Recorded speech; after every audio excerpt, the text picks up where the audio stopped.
Gayatri PG college Sanchore के online class में आप सभी विद्यार्थियों का स्वागत है। प्रिय विद्यार्थियों नमस्कार। बीए फाइनल ईयर राजनीति विज्ञान विषय के अंतर्गत हम हमारे पेपर अंतर्राष्ट्रीय संबंध का हम अध्ययन कर रहे हैं और जिसमें हम भारतीय विदेश नीति का अध्ययन करते आ रहे हैं। आज देखेंगे कि हमारे भारतीय विदेश नीति में विशेषकर 1990 के बाद से जो कुछ परिस्थितियाँ वैश्विक परिदृश्य से जो बदलाव आए, उसके आधार पर हमारे देश के नेतृत्व ने भी हमारी भारतीय विदेश नीति में कुछ बदलाव किए। क्योंकि क्या आवश्यकता थी, इन सभी दृष्टिकोणों को देखते हुए और ऐसे क्या कारक रहे जिनसे भारत की विदेश नीति में इतना बदलाव करने की आवश्यकता महसूस की गई। क्योंकि हमने पिछली कक्षाओं में ये भी समझा है कि भारतीय विदेश नीति के कुछ उद्देश्य हैं। उन उद्देश्यों और जो विशेषताओं को हमने अध्ययन किया, क्या उसी के अनुरूप हमने बदलाव किए या उसमें कुछ बदलाव की अन्य आवश्यकता महसूस की गई। देखो, समय गतिशील है, हर देश की स्थितियाँ परिस्थितियाँ बदलती रहती हैं और हर देश अपने राष्ट्र हितों की पूर्ति अपनी विदेश नीति के माध्यम से करना चाहता है। शायद ही दुनिया का ऐसा कोई देश होगा जो अपने राष्ट्र हितों की अवहेलना करता हो। इसलिए हमारे भी कुछ राष्ट्र हित हैं।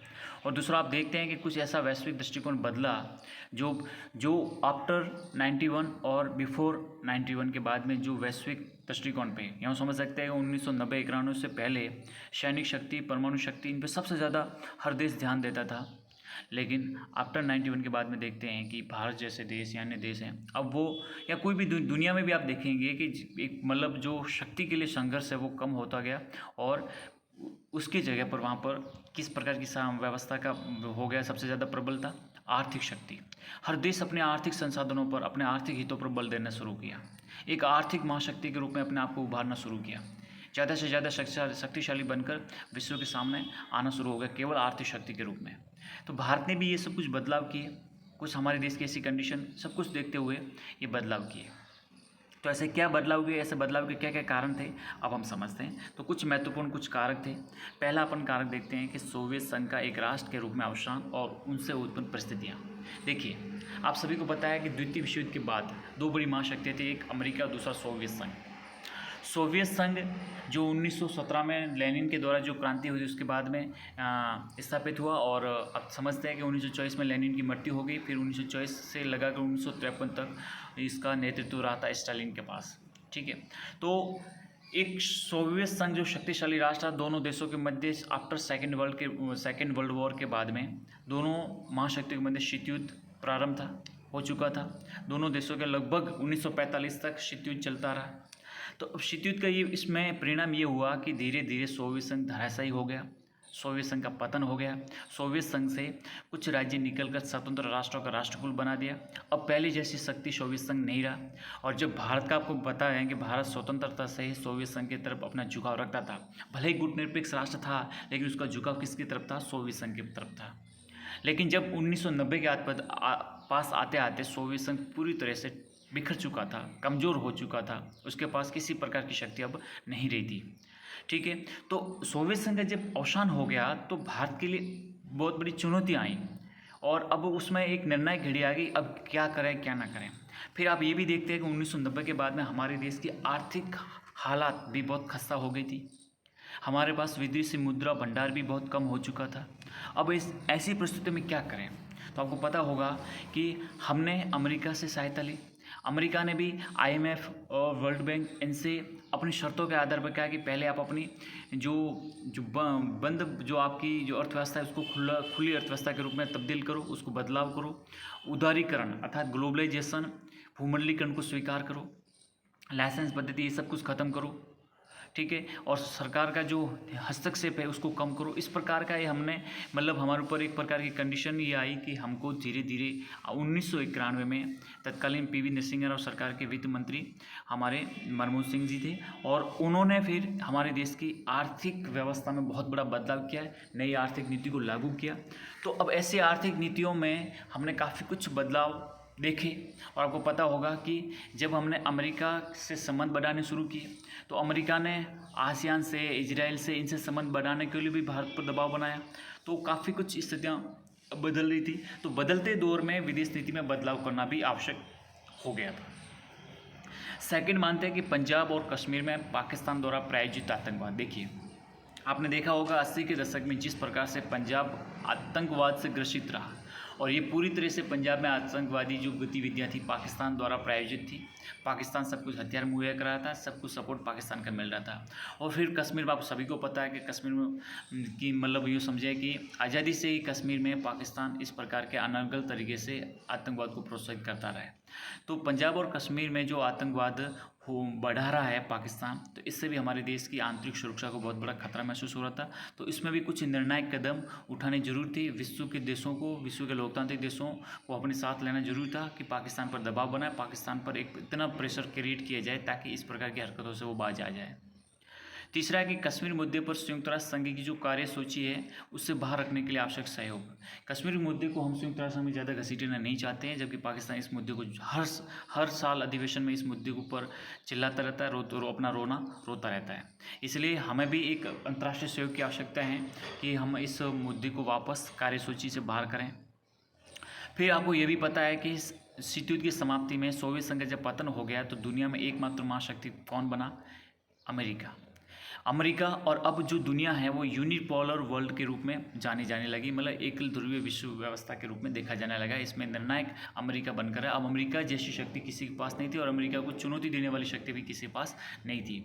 इसलिए इस एकल ध्रुवीय विश्व व्यवस्था के अनुरूप अपने आप को ढालने का प्रयास करना, नए मित्रों की खोज करना, अपने अलग अलग देशों के साथ सहयोग करना, क्योंकि अब हमने उदारीकरण को अपना लिया था, भूमंडलीकरण को अपना लिया था, निजीकरण को अपना लिया था। तो अब हम केवल घर में या भारत में अंदर नहीं रह सकते, हमें दुनिया में बाहर जाना था, नए बाज़ारों की खोज करना था, या हमारे उत्पादन प्रक्रिया में तीव्रता लानी थी। इसके अलावा औद्योगिकरण में और भी व्यापक सुधार करने थे, बहुत कुछ बदलाव की आवश्यकता थी। इसलिए हमें अब बाहर निकलना जरूरी था। तो ज़्यादा से ज़्यादा मित्र राष्ट्रों से अच्छे संबंध बनाएं, राजनीतिक संबंध बनाएं, सामरिक संबंध बनाएं, मुक्त व्यापार समझौते, कई प्रकार के ऐसे कुछ काम करने थे जो हम अपने आप को इस नई विश्व व्यवस्था के अनुरूप ढाल सकें और काम कर सकें। अगला ये भी हमारी अब विदेश नीति में ये बदलाव किया गया कि हम चाहते थे कि हम संयुक्त राष्ट्र संघ के संस्थापक सदस्य हैं, और संस्थापक सदस्य होने के नाते हमारे लंबे समय से मांग रही हैं, और हमारी मतलब कई ऐसी विशेषताएं हैं कि जैसे शांति के लिए हमेशा अग्रणी रहा भारत, संयुक्त राष्ट्र संघ में विश्वास करता रहा, विश्व का सबसे बड़ा लोकतंत्र, विश्व की उभरती हुई शक्तियाँ, हमने कभी भी पहले किसी पर आक्रमण नहीं किया। ऐसे हमारे कुछ ऐसे काफ़ी महत्वपूर्ण मतलब बिंदुओं पर हमारी शक्ति थी कि हमने ये इच्छा जताई कि हम संयुक्त राष्ट्र संघ की सुरक्षा परिषद, सिक्योरिटी काउंसिल के स्थायी मेंबर बनना चाहते हैं, और स्थायी सदस्यता के लिए हमने प्रयास शुरू किए। फिर गुटनिरपेक्ष आंदोलन के नेता होने के कारण तीसरी दुनिया के जो देश हैं उनकी आकांक्षा पूर्ति करने का प्रयास भी बेहद जरूरी था। मतलब आप समझ सकते हैं कि हम गुटनिरपेक्ष आंदोलन के भी संस्थापक सदस्य हैं, तो इसके नेता होने के कारण तीसरी दुनिया के देशों की आकांक्षाओं को पूर्ति करना भी हमारी एक जिम्मेदारी बनी थी कि तीसरी दुनिया के देशों में इतनी शक्ति नहीं है कि वो मतलब पहली दुनिया के देशों को एक प्रकार से किसी प्रकार की चुनौती प्रदान कर सकें। तो इसलिए भारत एक उभरती हुई महाशक्ति है, तो ये ज़रूरी है कि तीसरी दुनिया के देश यहाँ अर्थात नाम के जो मेंबर हैं वो भी भारत की तरफ देखते हैं कि भारत कुछ हमारे हितों के लिए कुछ कदम उठाएगा, बात रखेगा, चाहे IMF हो, WTO हो, वर्ल्ड बैंक हो, कहीं भी अंतर्राष्ट्रीय एजेंसी हो वहाँ पर। तो इस प्रकार ये भी आकांक्षा पूर्ण करने का हमारा एक मतलब प्रयास हुआ। फिर बदले विश्व परिदृश्य में आर्थिक पहलू को मुख्य मुद्दा बनाकर सामंजस्य स्थापित करने का प्रयास। मतलब आप जो वैश्विक दृष्टिकोण में बदलाव आया, इस बदलाव को देखते हुए हमने तय किया कि हमें इस दौरान कुछ नवीनतम प्रयास करने होंगे, और अब वो जो दौर शीत युद्ध का था उसमें सैनिक शक्ति को, परमाणु शक्ति को, सैनिक संधियों को, ये सब इस प्रकार से चला आ रहा था। अब इसको समाप्त करके हर देश अपनी आर्थिक शक्ति को मजबूत करने पर, अपने आप को सक्षम करने पर पूरी तरह से इन्वॉल्व था, और इसके लिए ये सब कुछ काम किया जा रहा था। ठीक है, तो हमने हमारे आर्थिक पहलू पर ध्यान देते हुए काफ़ी कुछ विस्तार किया, कुछ बदलाव किए। तो इन उपरोक्त कारणों पर हमारी विदेश नीति है वो काफ़ी कुछ बदलाव आई। अब मैं थोड़ा सा इसमें जो महत्वपूर्ण घटनाक्रम है किसमें क्या हुआ थोड़ा सा आपको उससे रूबरू करवाता हूँ। तो देखिए, मैंने आपको पहले ही बताया कि PV नरसिम्हा राव की सरकार ने अपनी विदेश नीति में नए परिवेश के अनुरूप ढालने का पूरा प्रयास किया। उन्होंने नैतिकता मूल्यों पर आधारित नीति पर अधिक बल न देकर आर्थिक पहलू पर सबसे अधिक ध्यान दिया। अब नैतिकता और जो मूल्य हैं उन पर जो हमारे 1990 से पहले की जो विदेश नीतियाँ थी उसमें इस बात पर बल दिया जाता था, लेकिन आफ्टर 90 के बाद में हमने केवल इकोनॉमिक सेक्टर पर सबसे ज़्यादा ध्यान देना प्रारंभ किया।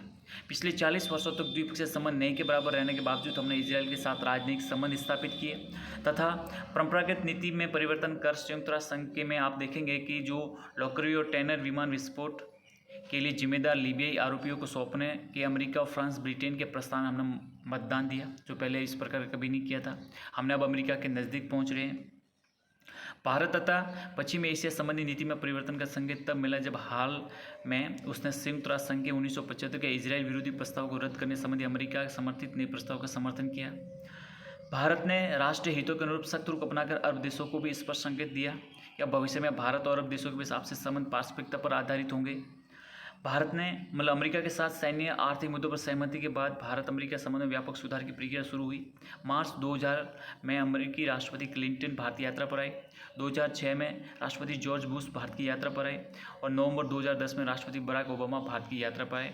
दोनों देशों के बीच जो दरारें मिटने के साथ साथ संबंधों में बड़े बदलाव भी परिलक्षित हुए। फिर आपको पता ही होगा कि बराक ओबामा हमारे गणतंत्र दिवस पर हमारे राष्ट्रीय मेहमान भी बने।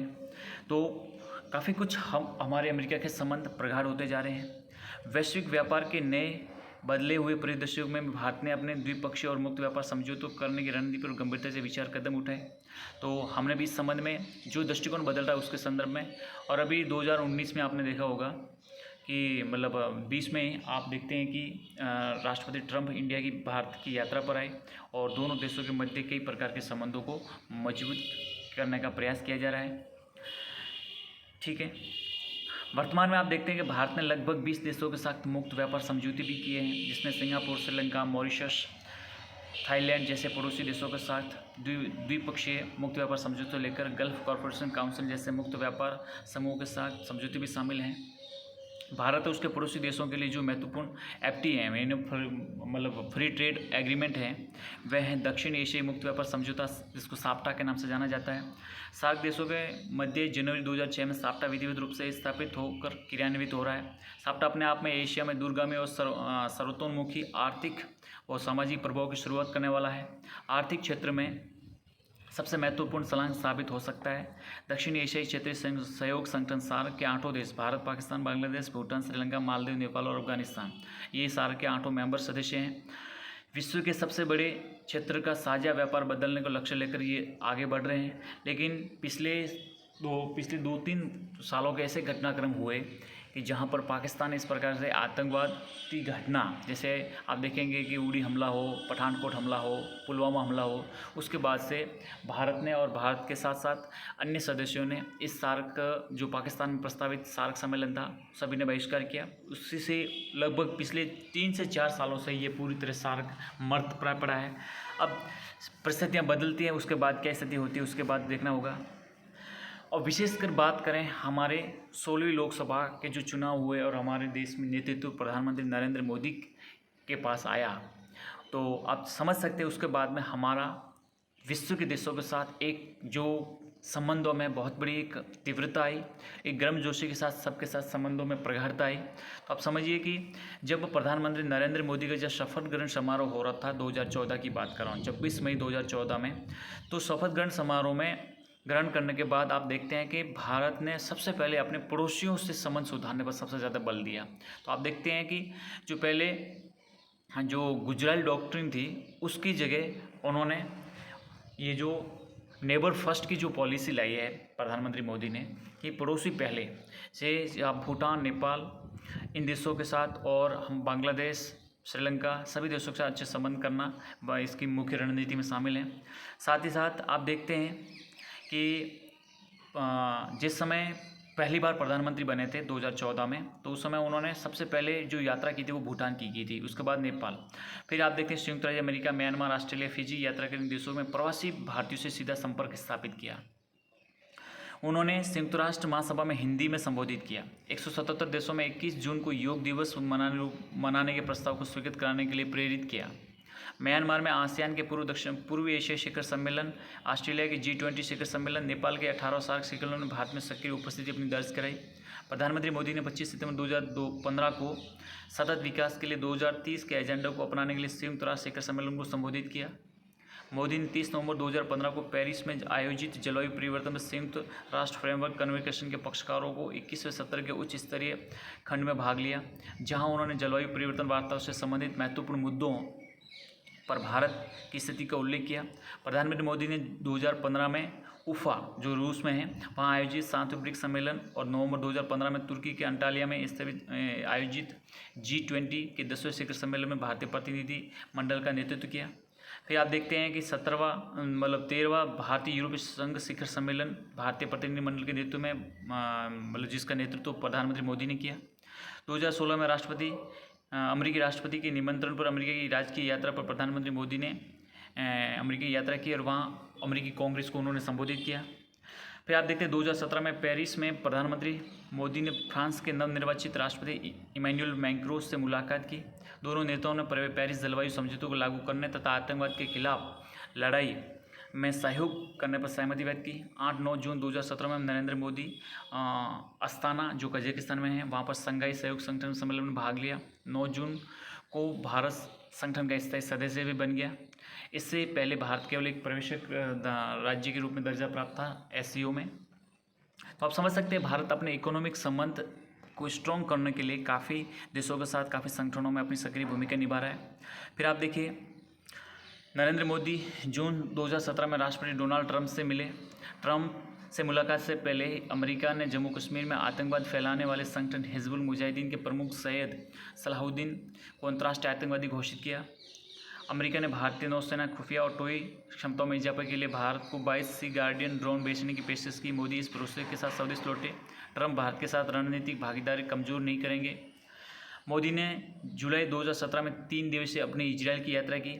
भारत की विदेश नीति में महत्वपूर्ण परिवर्तन है। इजरायल के 70 वर्ष के अस्तित्व के बावजूद कोई भी भारतीय प्रधानमंत्री पहली बार इजरायल की यात्रा पर गए। दोनों देशों के साथ समझौते पर हस्ताक्षर किए, जिनमें जल संरक्षण के करार भी प्रमुख हैं। दो तरफा व्यापार 1992 में 20 करोड़ से बढ़कर 2016 में 4.5 अरब डॉलर के रूप में पहुंच गया। भारतीय सेना की हमलावर पलटन ने इजरायल से 40 medium range surface to air missile खरीदने के लिए 17,000 करोड़ के सौदे की स्वीकृति दी। इजरायल भारत को ड्रोन बेचने के लिए भी राजी हुआ। तो इस प्रकार समझ सकते हैं कि भारत रक्षा संबंधों और आर्थिक संबंधों को लेकर बहुत ही सतर्क है और उसको बढ़ाता हुआ आगे बढ़ रहा है। फिर अपन देख सकते हैं प्रधानमंत्री की जो विदेश नीति है वो एक प्रकार से आक्रामक विदेश नीति है और अपने यूँ समझ सकते हैं कि मोदी ने विश्व में भारत का दबदबा कायम करने के लिए आक्रामक विदेश नीति के सहारे अपनी सारी ताकत पूरी झोंकी हुई है। उन्होंने भारत के बारे में अंतर्राष्ट्रीय व्याख्यान ही पूरी तरह से बदल डाला है। जो कभी लड़खड़ाता हुआ देश था, आज उभरती हुई वैश्विक शक्ति के रूप में तब्दील हो चुका है। मोदी दरअसल एक संतुलनकारी ताकत के रूप में भारत की भूमिका को नेतृत्वकारी ताकत के रूप में परिवर्तित कर देना चाहते हैं। वे मानते हैं कि ऐसा देश जहां मानवता का छठा हिस्सा निवास करता है, जो जल्दी विश्व की तीसरी बड़ी अर्थव्यवस्था बनने जा रहा है, उसे सही मुकाम हासिल हो। मोदी इस बात को भी समझते हैं कि अमेरिका अब अवसान की ओर है और जबकि चीन लड़खड़ा रहा है। ऐसे में विश्व का सबसे बड़ा लोकतंत्र होने के नाते भारत के पास विश्व का नेतृत्व करने का सबसे अच्छा मौका है और बशर्ते वे अपने पत्ते सही ढंग से चलें। इसी दर्जे की तलाश का एक हिस्सा है संयुक्त राष्ट्र सुरक्षा परिषद की स्थायी सदस्यता, जिसके लिए मोदी ने कोई कसर नहीं छोड़ी है। सुरक्षा परिषद में भारत का प्रवेश रोकने के चीन और पाकिस्तान के प्रयासों को भारत ने हाल ही में नाकाम कर दिया था, जब उसने संयुक्त राष्ट्र संघ की महासभा में टैक्स आधारित समझौते के आधार पर परिषद के विस्तार पर मत संग्रह की जीत हासिल की थी। UNSC में प्रवेश के लिए भारत ने 193 सदस्यों वाली महासभा के 2/3 सदस्यों का समर्थन चाहिए। लिहाजा हर देश की अहमियत है और मोदी की टीम किसी भी आम चुनाव की तरह इन देशों को वोट जुटाने का काम कर रही है। छोटे छोटे देशों को रिझाया जा रहा है। न्यूयॉर्क में अपनी यात्रा में मोदी ने फॉर्च्यून 500 कंपनियों में से 40 CEO की मेजबानी की। मोदी ने अपने भारत में कारोबार की संभावनाओं को पूरी ताकत के साथ बेचा।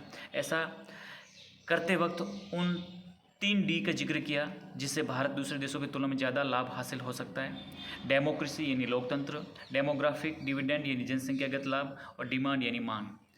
उनसे वादा किया कि यहाँ कारोबार करने में उन्हें सहूलियत उपलब्ध कराई जाएगी, कर नीति स्थिर रहेगी, नियामक नीति अनुकूल रहेगी, किसी भी बहुराष्ट्रीय निगमों को किसी प्रकार का भारत में संकट या चुनौती आने की संभावना नहीं। आप भारत आइए, आपका स्वागत है, आप यहाँ पर निवेश करिए। इस प्रकार से ज़्यादा अपने आर्थिक संबंधों को मजबूत कर रहा है। और आप देखते हैं कि वर्तमान में जिस प्रकार से भारत और अमेरिका के संबंध सामरिक, रक्षा और आर्थिक क्षेत्र में प्रगाढ़ होते जा रहे हैं और यही आप देखेंगे फ्रांस के साथ हमारे अच्छे जो हमने जो हमारी रफ़ाल डील हुई है, उसमें जो रफ़ाल खरीदने का जो सौदा हुआ है, उससे भी हमारे दोनों देशों के अच्छे संबंध हुए हैं। ब्रिटेन से भी हमारे अच्छे संबंध हो रहे हैं। साथ ही साथ आप देखते हैं कि रूस से हमारे परंपरागत संबंध उसी ढंग से अच्छे बढ़ते जा रहे हैं। तो आप समझ सकते हैं कि वर्तमान जो विदेश नीति है वो आक्रामक विदेश नीति के तौर पर हम ज़्यादा से ज़्यादा देशों का समर्थन करना चाहते हैं, अपनी भूमिका बढ़ाना चाहते हैं और आगे बढ़ना चाहते हैं। तो इस प्रकार आप समझ सकते हैं कि भारत अपनी विदेश नीति में अब काफ़ी यथार्थवादी हो चुका है, वास्तविकता तो देखते हुए, और अपनी अपनी पहचान और अपनी शक्ति के रूप में उभारने की ओर आगे बढ़ रहा है।